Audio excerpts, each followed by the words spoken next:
Hey everyone, in today's video I'm going to show you how to use this Lishi lockpick on this American Lock 1100. If you're new to lockpicking you should find this interesting, as I'll break down how this advanced tool works step by step. Now if you're already into lockpicking you probably know all this already, but you're welcome to stick around and check the video out, plus there's a giveaway at the end that you might want to check out. Before we dive into using the Lishi tool, let me briefly show you the traditional way to pick a lock using single pin picking, or SPP. This is the standard technique most people start with in lockpicking.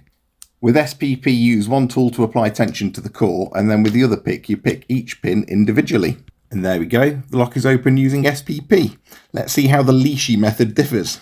Looking at the Lishi tool, we've got a fold-out arm to apply tension to the core. And we also have another handle, which when we move that around, it manipulates the pick tip within the lock. And finally, there's a little diagram and it tells you exactly where the pick tip is.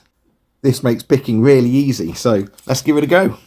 First of all, we make sure that the pick is inserted all the way to the back of the lock, and then we can open the tension arm. We can then use the other handle to manipulate the pick tip and find any binding pins. If it feels like it's binding, then give it a gentle push. Work your way down the lock, checking every pin stack one after the other.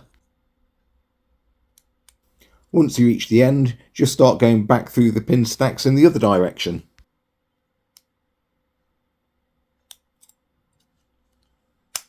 And just like that, the lock opens. The Lishi tool makes this a much quicker and simpler process, especially if you're new to lockpicking. And if you are just starting out, it's important to understand that keys and locks have different shapes, sizes, and even girths. That's right, girth matters when it comes to how a key fits and turns in a lock. Speaking of girth, that's your keyword for this giveaway. To enter and be in with the chance of winning this Lishi pick and this American Lock 1100, please like the video, subscribe to the channel and comment the word girth below. This giveaway is only open to UK residents, I'm afraid, so apologies if you aren't eligible for that. But anyway, thank you for watching and don't forget to hit that subscribe button for more awesome lockpicking content. See you in the next video.